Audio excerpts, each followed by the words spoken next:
Good morning,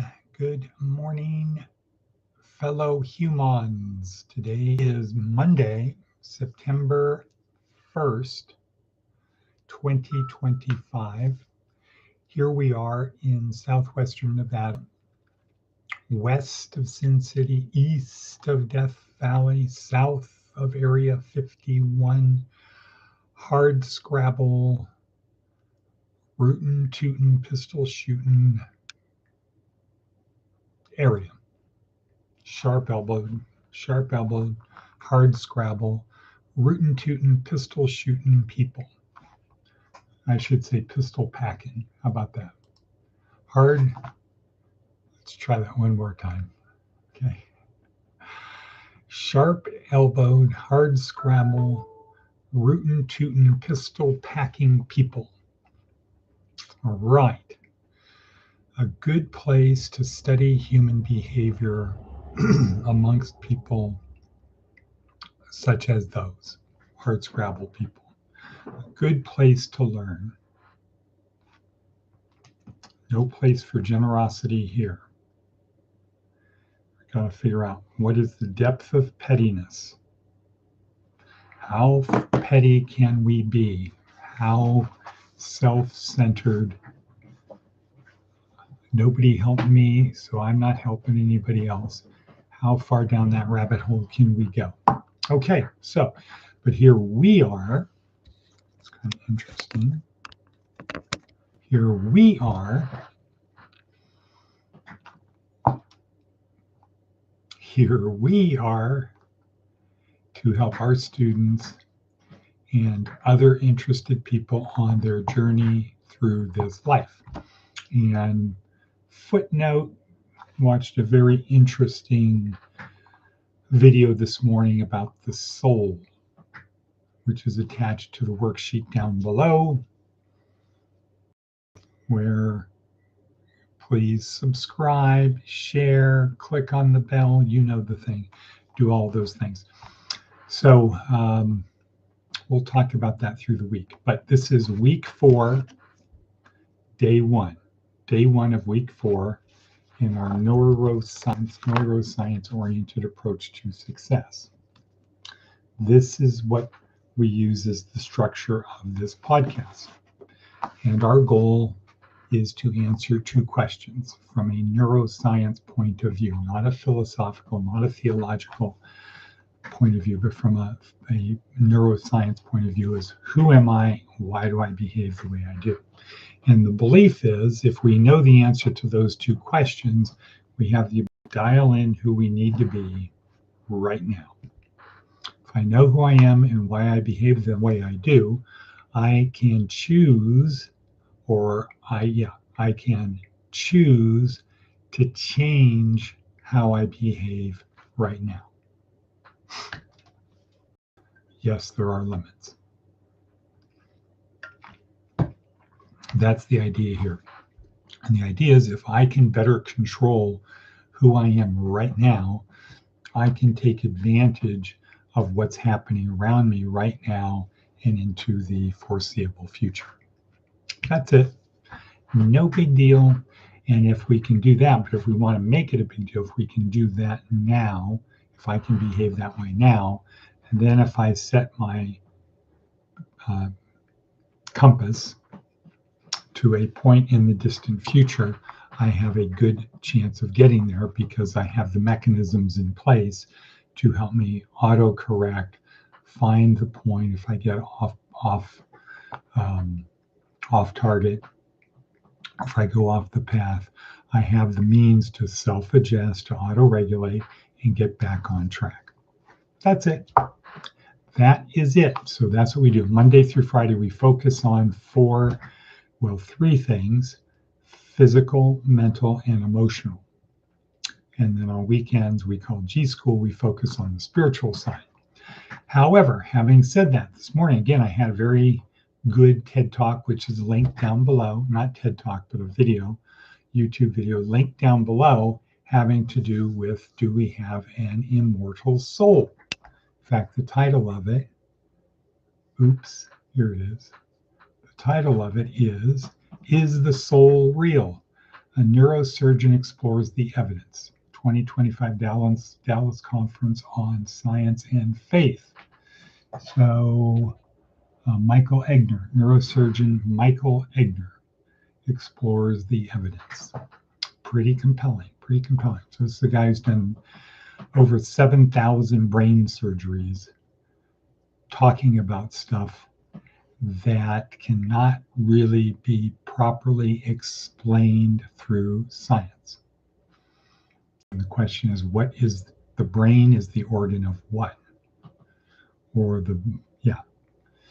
the heart is the organ of blood circulation, right? The kidneys is the organ for filtering, creating urine, right?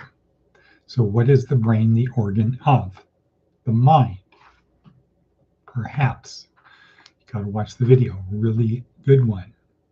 Explains a lot of things. And basically our spirit, our soul is separate from our body. And it is immortal. Immortal? Immortal.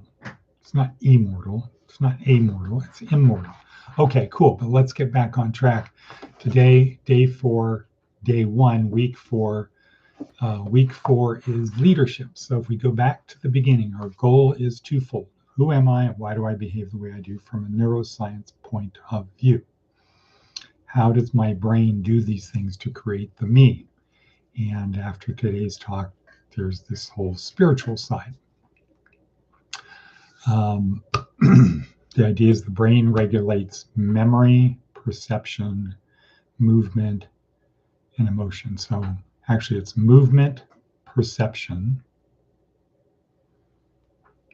memory, emotion. Right, MPME. Memory, perception, movement, perception, memory, and emotion. Those are the functions of the brain. The intellect is not a function of the brain, according to this video. So our 4-week goal is to understand who am I, get an idea of who I am and why I behave the way I do. And that life is a journey, life is an adventure. And we bring it down to a sort of a concrete thing to say, our goal is to understand how to navigate through that adventure of life, or this journey of life. How do we do that? So the metaphor we use is, well, we got to build a boat. Life is an adventure. We need to build a boat. And the boat has to be big enough to take us on the adventure. But that means we need a crew for the boat. So the boat, let's say it has sails. I'm not going to depend upon fuel, diesel.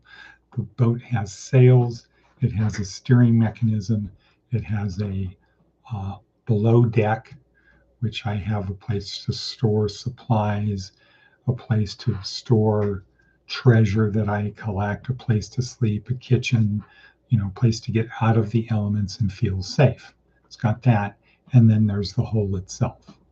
And those parts associate with the 4 things that we do here. So the sails associate with the physical part of our program. So fitness and health. If your sails don't work, you're not going to be able to navigate well. You're not going to be able to get a lot of forward motion in your boat. If the sails are tattered or they're too small or they're too big for the boat, you're not going to be able to get to where you want to be. The steering mechanism associates with our brain, memory, the mental part. And the steering mechanism enables the craft to go against the current or against the wind. It enables you to get to where you actually want to be. If the steering mechanism breaks, you are now subject to the current and the wind, and you'll generally get dashed upon the rocks somewhere. It's not going to be eventful. So we want to have a good steering mechanism, good mental part. And the below deck is associated with emotions, where we go to feel safe, where we store our treasure, where we have our food, our supplies, and things like that. If that is too small or damaged, If we can't control our emotions, then we're going to have problems. Right. Problems. And then the spiritual is the whole. And it's like everything could fail. The mast could break, the sails could be down, the steering mechanism fails. We've got water down below. But if the whole is intact, we can drift along praying that somebody will come and save us. So that's how we do it here. That's our 4-part thing. And then we can further associate those with the gifts that we have been given from God, gifts of the Spirit. So we've been given life, okay, an undeserved gift. With that gift of life, there's really 3 components to it. One is we have a body that is unique in what it can do, physical part, unique from all other animals. 2, we have a brain that is unique compared to all other animals. In fact, it's the most complex thing in the universe other than the universe. We don't know really how it works. 3, we have emotions that are not comparable to the emotions of any other creature. So these are 3 gifts that we have, and we have the ability, it's up to us to learn to use them to take advantage of them. By doing that, we honor the giver of the gift. The life is a gift. The body we have is a gift. It's undeserved, but we have the opportunity to do with it what we will. If we want to squander our body, not take care of it, that's on us to do. It's our body. It was a gift to us to do whatever we want. Same with our brain. If we don't want to use it, that's up to us. But if we want to honor the giver, we use it as it is intended. Okay, next. Righty, so let's talk about what is week 4. Week 4, so week 1, overview and orientation. Week 2, inside my skull-sized kingdom, my brain work, neurons, neurotransmitters, activating system. How do these things impact my beliefs, my feelings, my behavior, and the outcome? And how does that reinforce my beliefs? How does that all work on a neuroscience level? 2, week 3 is outside my skull-sized kingdom. Ultimately, fundamentally, to have a good adventure, I need other people to help me. If my life sucks, probably I don't have a lot of friends. I haven't been well socialized as a kid. That's not my fault. However, understanding that, I can do things to become better socialized.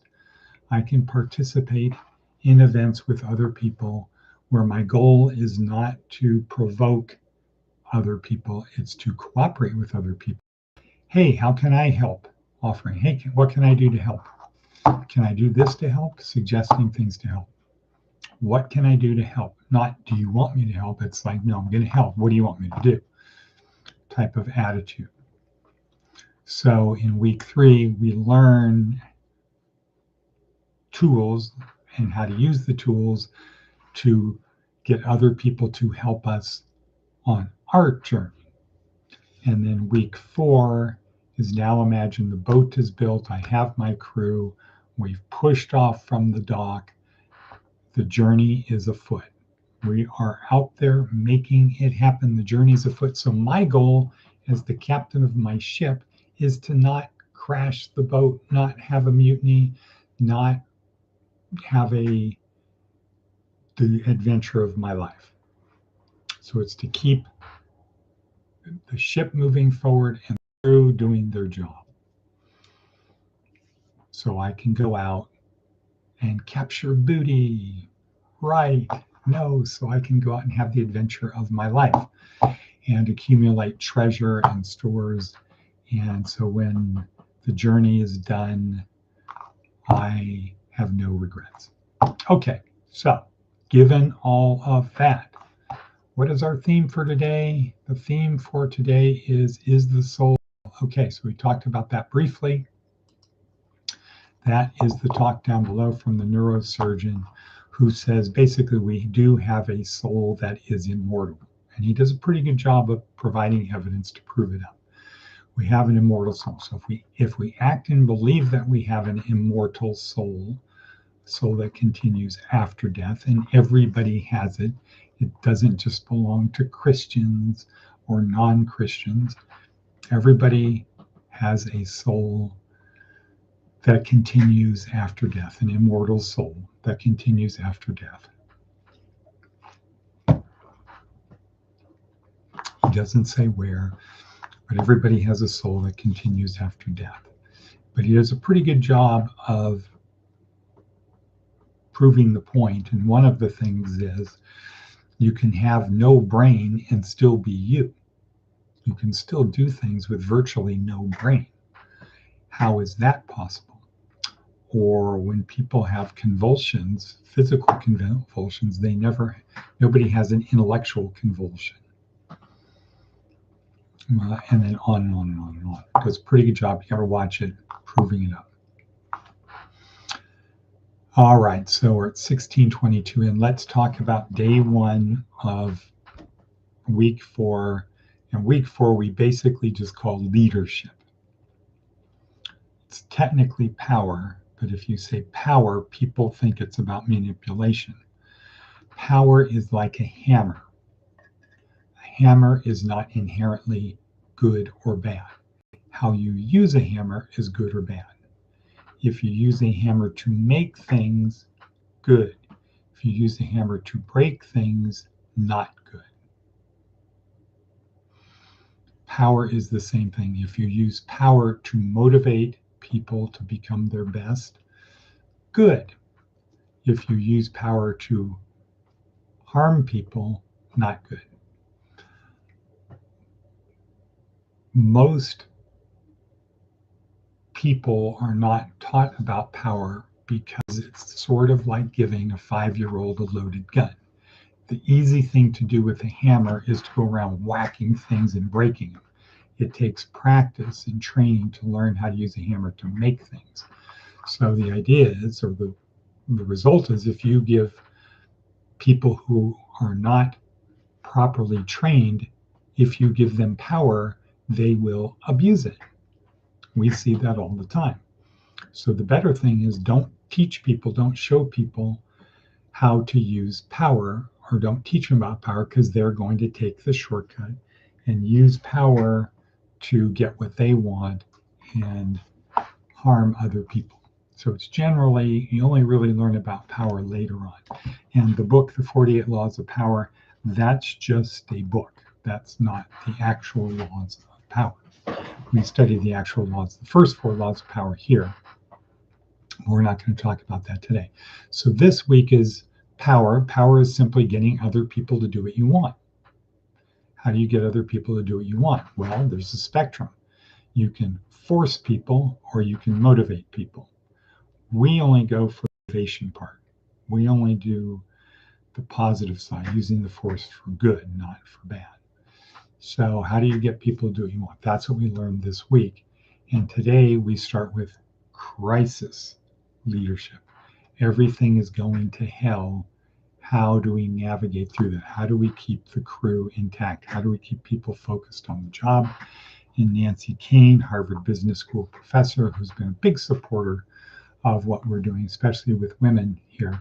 Nancy Kane does a great job of talking about crisis leadership, and she uses 2 examples from history, Lincoln during the Civil War and Ernest Shackleton in his ill-fated attempt to walk across Antarctica.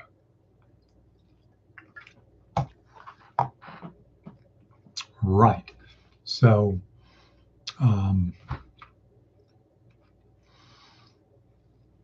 we learn a lot of leadership in crisis. And Nancy Kane is a Harvard Business School professor. I think she went to Stanford also.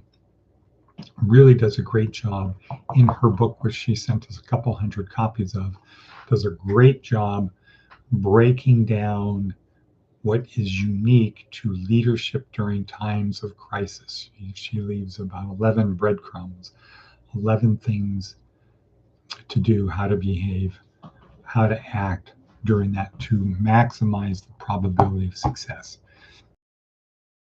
Of Luca, and that times are changing. Times have changed. The old way doesn't work because things are changing much. Rip up the old sheet, start with a new one where it takes wisdom to decide what to do. Wisdom with a little bit of knowledge versus in the old days, the old template, the old blueprint was a lot of knowledge and you don't need a lot of wisdom. You just need to know what's going on. But that doesn't work today, and we is out of time. Time. Such a